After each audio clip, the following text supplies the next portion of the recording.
It-tlieta filgħaxija fil-Parlament, meta kompla d-dibattitu dwar il-linja nazzjonali l-ġdida tal-ajru, il-Ministru Clyde Caruana poġġa diversi dokumenti fuq il-mejda tal-Kamra li juru l-affarijiet li tul is-snin waslu biex l-Ermalta tispiċċa fl-istat li llum.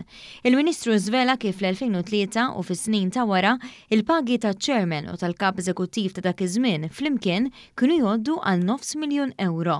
Il-Chairman u CEO ta' dak iż-żmien flimkien kienu jitħallsu €900,000. Dak iż-żmien, 20 sena ilu. Fi flus tal-lum jiġu 700,000. Fi flus tal-lum jiġu 700,000, Sur President, fl-2003, l-2004 u l-2005. Dak ma kienx biżżejjed. Nerġgħu morru fl-2011 u nerġgħu naraw in-nies bin-9 miljonijat. Il-Ministru Caruana semma wkoll kif fl-2007 u fl-2008 ġew iffirmati żewġ ftehimiet li b'miżura waħda tal-iskemi tal-irtirar qabbew lill-kumpanija ma' €90 miljun. B'differenza dan il-Gvern kellu l-kuraġġ jieħu d-deċiżjoni li ħaf l-aħħar sigħat biex joħloq kumpanija tal-ajru sostenibbli li tilħaq l-anijiet tagħha u tagħmel il-profitti billi timplementa pjan li għal snin twal ingħata l-ġenb iżda li se jitwettaq minn din l-amministrazzjoni. Inħares il-qoddim sabiex dan il-pjan nimplementawh ħalli dak illi sena wara l-oħra għal snin sħaħ ma ġiex imwettaq iva din l-amministrazzjoni tkun tista' tagħmlu għal ġid tal-pajjiż, għal ġid tan-nies, għal ġid tal-kumpanija u fl-aħħar mhux l-inqas għal ġid tal-ħaddiema.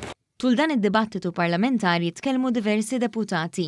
Fost oħrajn is-Segretarju Parlamentari Chris Bonnet innota kif minflok diskussjoni serja u matura, il-membri tal-Oppożizzjoni kellhom biss messaġġi partiġjani. Innota kif wara snin ta' gvernijiet nazzjonalisti jitfgħu il-problemi taħt it-tapit fosthom taħt it-tmexxija ta' Fenek Adami u Gonzi ġie l-Gvern ta' Robert Abela lest biex jindirizzhom. Id-deputat Omar Farrugia innota kif kellu jkun Gvern Laburista li hu azzjoni biex jindirizza l-isfidi preżenti. U elenka 10 raġunijiet li skontu waslu għall-istat tal-Ermalta illum. Fost dawn semma deċiżjonijiet strateġiċi żbaljati fuq medda ta' snin, innuqqas ta' inċentiv biex tagħmel profitt, is-suq Ewropew li huwa l-aktar kompetittiv u dominat minn linji tal-ajru low cost, il-privatizzazzjoni tal-ajruport, l-iskemi tal-irtirar kmieni u l-klijenteliżmu politiku.